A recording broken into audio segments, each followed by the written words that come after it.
নবী পাকের প্রেমিকেরা আল্লাহ নবীর গোলামি যারা করেছে তাদেরকে দেখে শিক্ষা নেন। আল্লাহ নবীর গোলামদের করে পৃথিবীর জমিনের সন্ত্রাসীরা, পৃথিবীর জমিনের জালিমেরা, পৃথিবীর জমিনের অত্যাচারী শাসকেরা যুগ যুগ ধরে আমার নবী পাকের গোলামদের উপরে অনেক অত্যাচার জুলুমের স্টিম রোলার চালিয়েছে। তারা জুলুম করতে করতে হাঁপিয়ে গেছে, স্টিম রোলার চালাতে চালাতে হাঁপিয়ে গেছে, তারা জুলুম করতে করতে হাঁপিয়ে গেছে। কিন্তু মুস্তাফার গোলামরা জান খুশি মনে দিতে দিতে চলে গেছে। কোনদিনের জন্য কোন অন্যায়ের কাজে তারা হাঁপিয়ে যায়নি। এ যুবকেরা, ইসলামের প্রাতির সময়ে যখন আমার নবী পাক ন্যায়ের কথা, সত্যের কথা, ইনসাফের কথা, নারীর অধিকারের কথা, মানবতার কথা, একত্ববাদের কথা যখন প্রচার করতে লাগলো, আবু জিল উতবা সাইবা আবুল আবরা আমার নবী পাকের বিরোধী শুরু করে দিল। আল্লাহ নবীকে মারার জন্য চেষ্টা পর্যন্ত করলো, অনেক আঘাত পর্যন্ত দিল। কেউ আমার নবী পাকের কথা মানছে না। ঠিক এমনই সময় আমার নবী পাকের কথা যিনি প্রথম মেনে নিলেন হযরত সিদ্দিক আকবর, আল্লাহ নবী তিনাকে সাথে করে নিয়ে কাবা শরীফে চাতানে দাঁড়িয়ে সবাইকে লক্ষ্য করে বলেছিলেন, এ আমার এলাকার মানুষেরা, তোমরা সবাই তো আবু বকরকে বড় ভালোবাসো, আবু বকরকে বড় প্যার করো, আমাকে তোমরা কোন নজরে দেখো। হযরত সিদ্দিক আকবর হজ করতে লেগেছে। সবাই বলল, তুমি খুব ভালো ছেলে, তুমি খুব সৎ ছেলে। আল্লাহ নবীর সাহাবী হযরত আবু বকর তখন বলল, যখন তোমরা আমাকে এত ভালোবাসো, এত ভালো ধারণা করো, আমি আবু বকর জানিয়ে দিই, ইনি হলেন মুহাম্মদ রাসূলুল্লাহ, ইনাকে পাঠিয়েছে, ইনি আখিরি নবী, ইনাকে নবী বলে নিয়ে, এক আল্লাহকে আল্লাহ বলে নিয়ে ইনার সাথ তোমরা দিয়ে দাও, এটাই তোমাদের জন্য দুনিয়া আখিরাতের কল্যাণ হবে।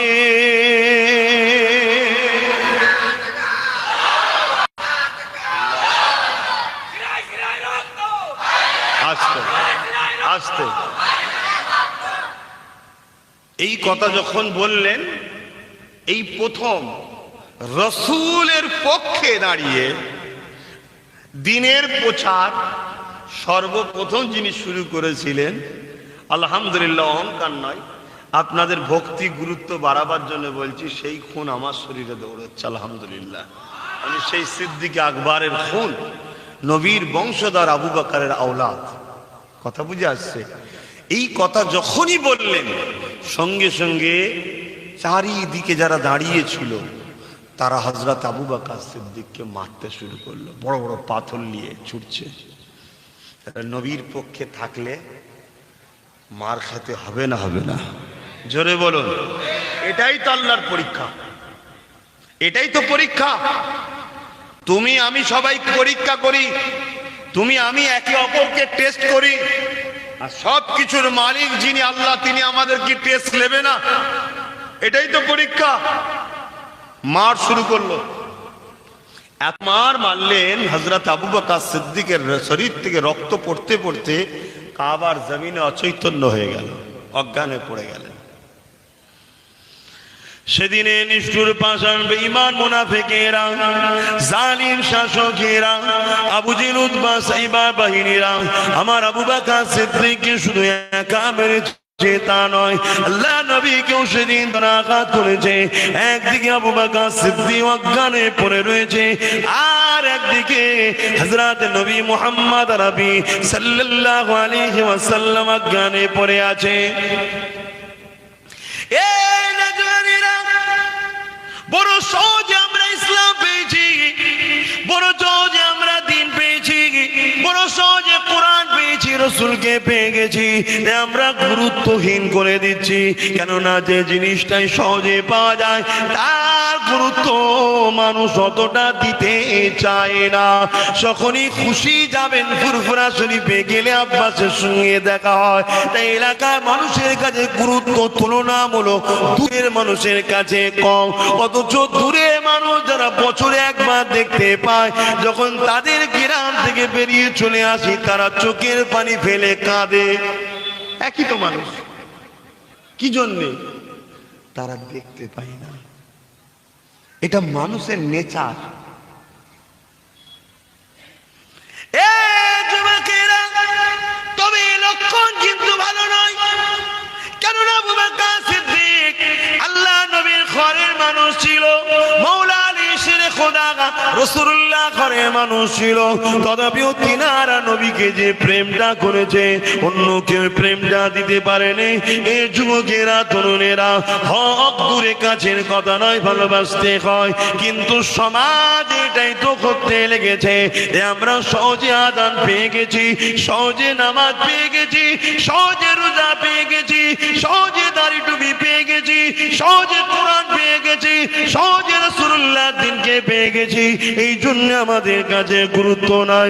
কিন্তু জানেন পশ্চিম বাংলার এই জায়গায় আপনার তরুলপুরে ইসলাম এসে কতটা পাহাড় টপকাতে হয়েছে, কতটা শাসকের মোকাবেলায় লড়তে হয়েছে, কতটা জালিমের সঙ্গে লড়তে হয়েছে, কত লক্ষ মায়ের কোল খালি হয়েছে, কত বোন বিধবা হয়েছে। আপনারা কি জানেন?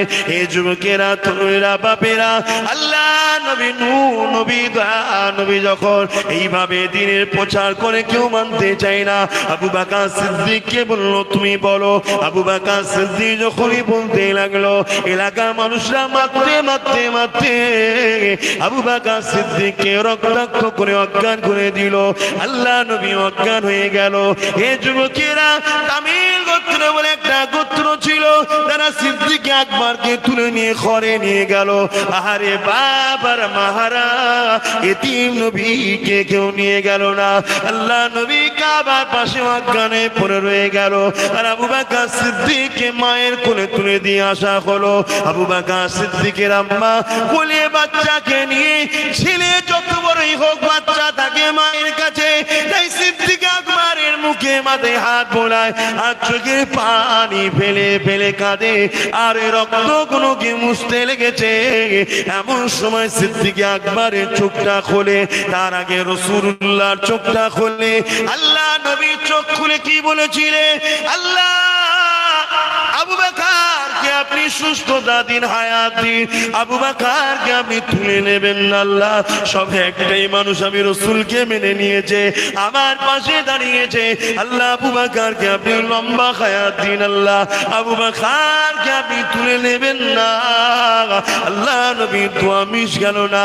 আবু বকর লড়ে উঠলো, চোখ খুললো, চোখ খুলে দেখে মা মায়ের কোলে মাথা দিয়ে রয়েছে। মাকে দেখে সঙ্গে সঙ্গে আবু বকর কি বলেছিল? মা আমার নবী কোথায়? মা আমার নবী কেমন আছে? নিজের কথা একবার ভাবলো না, মায়ের কথা ভাবলো না, রক্তাক্ত অবস্থাতে পড়ে আছে। কোনো কথা আবু বকর সিদ্দিক মানলো না, কোনো কথার কথা ভাবলো না। আরে রাসূলুল্লাহ কথা ভাবলো। আর নবী পাক চোখ খুলে তিনার আশিক আবু বকরকে ডাক দিল। এটাই হলো আশিক আর মাসুকের টান। ওই সময় মা মুখে হাত দিয়ে বলতে লেগেছে, বাবা ছেলে আবু বকর রে, যে মুহাম্মাদের কাছে যাওয়ার জন্য, যে মুহাম্মাদের পাশে দাঁড়ানোর জন্য মক্কার মানুষরা তোমাকে মারলো বাবা, চতুর্দিকে তারা ঘুরে বেড়াতে লেগেছে। সেই মুহাম্মাদের নাম আর মিশনারে বাবা, সেই মুহাম্মাদকে আর ডাকিস না রে বাবা, এখনই ওরা জানে মেরে দেবে। সিদ্দিক আকবর রাসূল থেকে শিখেছে মাকে ভালোবাসতে, আদম করতে হয়। তাই মায়ের হাতটা আদমের সঙ্গে সরিয়ে দিয়ে বলল, মা আপনার আবু বকর রাসূল ছাড়া এমনি মারা যাবে। এই কথা যখনই শুনলাম, ওই সময় আবু বকরের আম্মা বলেন, এ বাবা ছেলে আবু বকর রে, কি আছে তোর রাসূলের মধ্যে এত দিবানা হয়ে গেছে, এত পাগল হয়ে গেছে? ওই আবু বকর সিদ্দিক বললেন, মা আমার রাসূলকে, যিনি আগেও কেউ আসেনি পরেও কেউ আসবে না, আমার রাসূল সম্বন্ধে আল্লাহ জানিয়েছে, ইন্নাকা লাআলা খুলুকিন আযীম, সবথেকে উত্তম চরিত্র আলা যিনি, তিনি হলেন আমার রাসূল। আরো জোরে বলুন সুবহান আল্লাহু আকবার।